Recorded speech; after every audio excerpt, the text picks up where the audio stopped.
We are operating. So all locations are open, but with skeleton crews.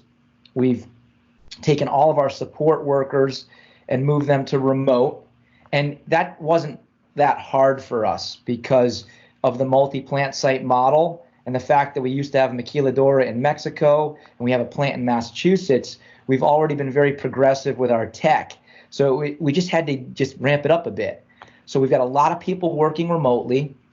And then when it comes to our production staff, which includes manufacturing personnel, inspection, packaging, shipping, purchasing, people that actually touch the product, we've spread people around between the plant sites. We've given people the flexibility to work different hours in certain circumstances. We've added a few people to our second shift who have childcare duties during the day. We've just been more flexible in one way, but in another way, we've reduced our hours a bit in order to have more standard work hours so that we can control the times that people are coming and going and also manage the cleaning schedule.